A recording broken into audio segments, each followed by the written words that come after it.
Olá pessoal, estamos aqui em mais uma aula e vamos dar continuidade àquele nosso papo que tivemos na aula passada sobre substâncias e misturas. Vem comigo que essa aula mais uma vez vai ser muito legal. Eu sou o professor Jorge Costa e vou falar para vocês sobre substâncias e misturas e como diferenciá-las. Vamos lá? Bem, nosso objetivo hoje continua identificar e classificar um sistema de substâncias e misturas homogêneas e heterogêneas, demonstrando suas fases e sua utilização no dia a dia. Mas vamos relembrar um pouco.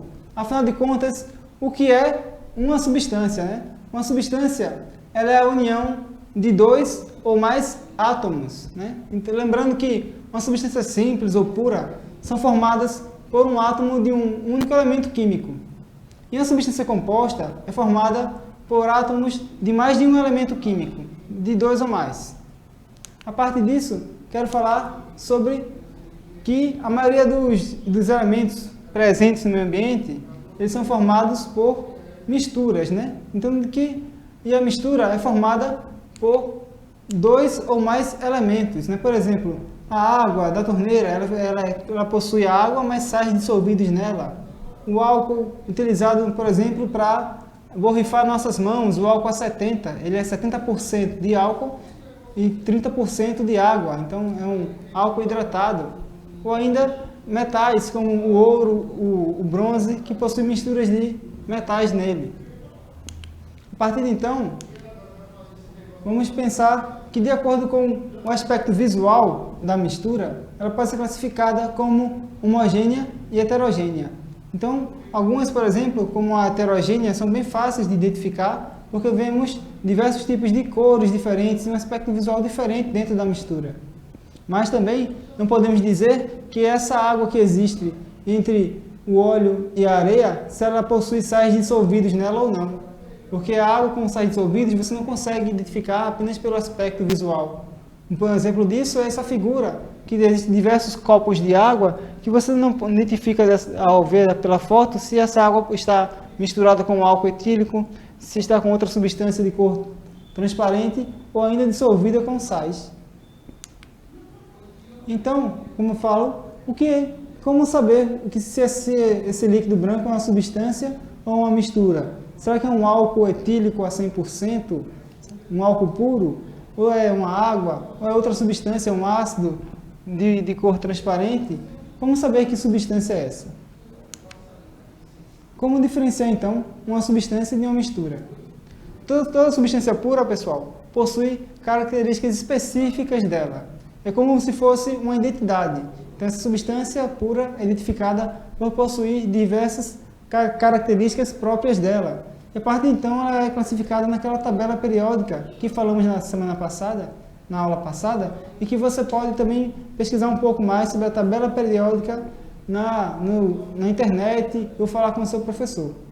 Mas toda substância, ela possui características específicas que as difere de outras substâncias, que são o ponto de fusão, o ponto de ebulição e a densidade. Mas antes de falarmos sobre essas características, precisamos relembrar um pouco as mudanças do estado físico da matéria.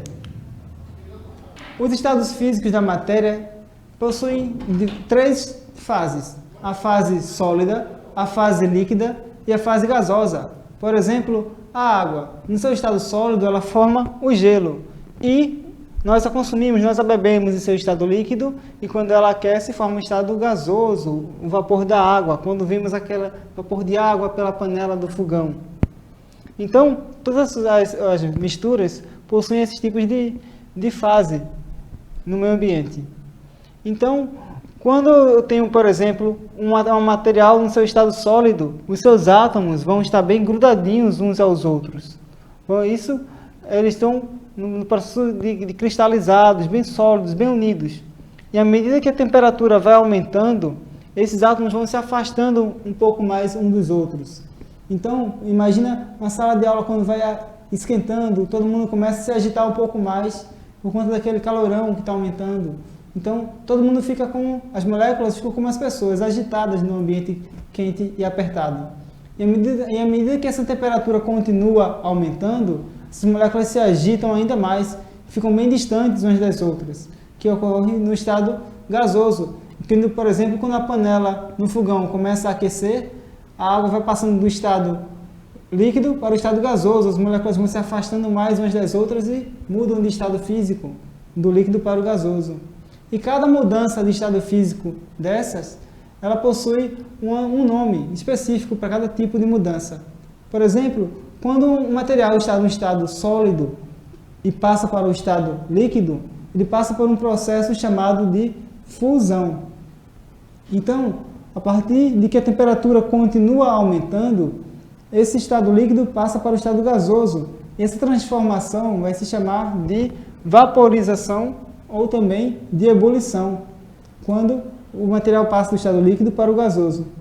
O contrário também acontece à medida que a temperatura vai diminuindo. Quando um material, uma substância está no estado gasoso e vai diminuindo sua temperatura, ela passa por um processo chamado de condensação. Isso acontece, por exemplo, com o vapor de água que sobe, chega até os céus, ele se condensa e forma as nuvens. As nuvens são águas condensadas, vapor de água condensado que volta ao estado líquido e que depois cai a chuva, em formato de chuva. Então ocorre essa condensação, a transformação do estado gasoso para o líquido. E a partir do estado líquido, ele também pode passar por um outro processo chamado de solidificação, que é o que acontece quando colocamos, por exemplo, água no congelador. A água se solidifica, ela passa do estado líquido para o estado sólido. Além disso, existe uma outra transformação que ocorre quando se pula a fase líquida, quando se passa diretamente do estado sólido para o gasoso, ou então do estado gasoso para o estado sólido. Essa transformação é chamada de sublimação. E ela acontece com aquelas bolinhas brancas colocadas no guarda-roupa para repelir insetos, baratas, traças, chamada de naftalina. E também com aquela fumacinha branca que a gente vê nos shows, chamada de gelo seco. Aquilo nada mais é do que gás carbônico que ele sublima. Ele passa do estado sólido para o gasoso imediatamente. A partir disso, gente, nós falaremos dos pontos da temperatura em que ocorre a fusão e a ebulição e também da densidade. As características que diferenciam uma substância de mistura, como falei, é essa temperatura de fusão, em que a substância muda do estado sólido para o estado líquido. E quando é chamada de líquido para sólido, é chamada de solidificação. E o ponto de ebulição é a temperatura em que a substância muda do estado líquido para o estado gasoso, ou do gasoso para o líquido. É aquela temperatura específica. Cada substância pura ela tem uma temperatura específica. E já as misturas variam essa temperatura. E a densidade ela é o resultado da divisão entre a massa do corpo e o volume que ele possui. Então, digamos que seria o peso dele e o espaço que ele ocupa.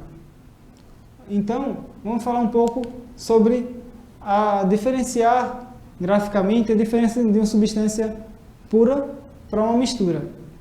Observa aqui no quadro que uma substância pura, ela possui um ponto de fusão bem específico. Por exemplo, a água ela passa do estado sólido para o líquido a 0 graus Celsius. Então, quando a água começa a se transformar em gelo, ela está a 0 grau. A partir de que ela vai esquentando, ela vai entrando no estado líquido. Então, ela vai passando 1 grau, 2 graus, 30, 40, 50, até que ela chega a temperatura de 100 graus Celsius e chega ao seu ponto de ebulição. No ponto de ebulição, a água pura, exatamente a 100 graus, vai se transformar do estado líquido para o estado gasoso. Somente que, se essa água estiver adicionada de sais, estiver misturada com outras substâncias, esse processo do ponto de fusão e do ponto de ebulição passará por um intervalo de temperatura. Não será uma temperatura específica. Nesse segundo gráfico podemos ver isso. O ponto de fusão da água mineral, ele varia, tem uma diferença na temperatura de fusão. São vários graus que fazem parte desse ponto de fusão, da transformação da água sólida para a água líquida. Assim como a temperatura continua aumentando e na hora de ela se transformar de líquida para gasosa, também existe uma faixa de temperatura em que essa mudança acontece, numa temperatura específica. como acontece na água pura, em uma substância pura. Então, essa diferença, esse intervalo de temperatura que existe no ponto de fusão e de ebulição, é uma característica de misturas, e não de substâncias puras. Em substâncias puras, é somente um ponto de fusão específico e um ponto de ebulição específico também. Já quando se fala de densidade, a densidade é uma característica de cada corpo específico. Então, a densidade é o resultado da divisão da massa daquele corpo em gramas e o seu volume em mililitros de determinada substância. A água pura, aquela água que passa pelo processo de destilação que falamos na aula passada, ela tem a densidade de 1 grama por ml, então ela é considerada como padrão. Tudo que for abaixo que tem densidade abaixo de 1 grama por ml, é considerado, ele boiará, flutuará. E tudo que tiver uma densidade maior do que 1, ele afundará. Então, você pode pedir ao seu professor para fazer uma brincadeira de flutua ou afunda na sala de aula e conversar um pouco sobre densidade. O que flutuará possuirá densidade menor que 1, e o que afundará possuirá densidade maior do que 1. E diversas substâncias podem ter essa diferença. Nem sempre o que possui maior volume possui maior densidade. Então, podemos pensar o seguinte: o que será que possui maior densidade, né? 1 quilo de isopor ou 1 quilo de ferro? Então, você pensar, se colocarmos na água 1 quilo de isopor, flutuará, e 1 quilo de ferro afundará. Mas ambos têm a mesma massa, mas possuem volumes bem diferentes. E a densidade do ferro é bem maior do que a densidade da água, consequentemente. A partir de então, podemos pensar como a densidade é trabalhada no dia a dia. A densidade é trabalhada no dia a dia, encontramos ela no cotidiano para identificar fraudes de combustíveis nos postos de gasolina, né? Você pode parar para observar e ler com atenção aqueles adesivos que tem, aquele equipamento que tem ao lado da bomba de gasolina e observar nas suas especificações se o álcool está adulterado ou não, de acordo com a densidade do álcool, de acordo com a quantidade de água nesse álcool que possa existir. Por isso, gente, no nosso resuminho de hoje, eu queria falar que a matéria ela é formada por elementos químicos. Elementos químicos estão presentes em substâncias e misturas. E a mistura ela ocorre quando eu tenho mais de uma substância. Em relação às substâncias, elas podem ser simples, com somente um elemento químico, ou uma substância composta, com 2 ou mais elementos químicos. Já as misturas, ela pode ser uma mistura homogênea, quando possui apenas uma fase, e heterogênea, quando possui 2 ou mais fases. E também, pensando assim, nesse mapa conceitual, a composição da matéria pode ser pura ou ser uma mistura, e ainda apresentar massa e volume. A massa e o volume identificam a densidade, e a substância pura ela é caracterizada por propriedades como cor específica, ponto de ebulição específico, ponto de fusão e também densidade. Já a mistura, ela pode ser, como eu já falei antes, homogênea e heterogênea. A heterogênea vai apresentar 2 fases ou mais, e a homogênea pode também ser chamada de solução e apresenta uma única fase. Então, gente, vamos trabalhar um pouco nossa mente agora e pensar o seguinte, fazendo uma tarefinha bem rapidão. Pensa só aqui, olha só o que o Cascão está falando. Eu tenho aqui no quadrinho A sequência de quadrinhos mostra as mudanças do estado físico da água. No quadrinho A, eu tenho um cubo de gelo derretendo. No quadrinho B, eu tenho esse gelo derretido. No C, eu tenho esse gelo que formou, essa água que formou uma nuvem. E aí, essa nuvem chega para o Cascão e ele diz: não adianta, você não agrada de jeito nenhum. Então a água não agrada o Cascão nem no estado sólido, líquido, muito menos o gasoso. Mas aí a perguntinha é: para cada item a seguir, identifique o nome das mudanças de estado. Por exemplo, na 1 fala qual mudança de estado que houve de A para B, do estado sólido para o estado líquido. Essa mudança foi a fusão. Olha só, a água está no estado sólido no quadrinho A e passa para o estado líquido no quadrinho B. Em seguida vem a pergunta, e do quadrinho B para o quadrinho C, que tipo de mudança ocorreu? No quadrinho B a água estava no estado líquido e no C está no estado de vapor. Então o nome dessa transformação é a evaporação. Em seguida eu tenho do quadrinho C para o quadrinho B, voltando. Qual será essa transformação do vapor para estado líquido?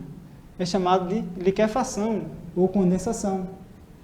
E por último temos a mudança que ocorre do B para o A, do líquido para o gasoso, aliás, do líquido para o sólido.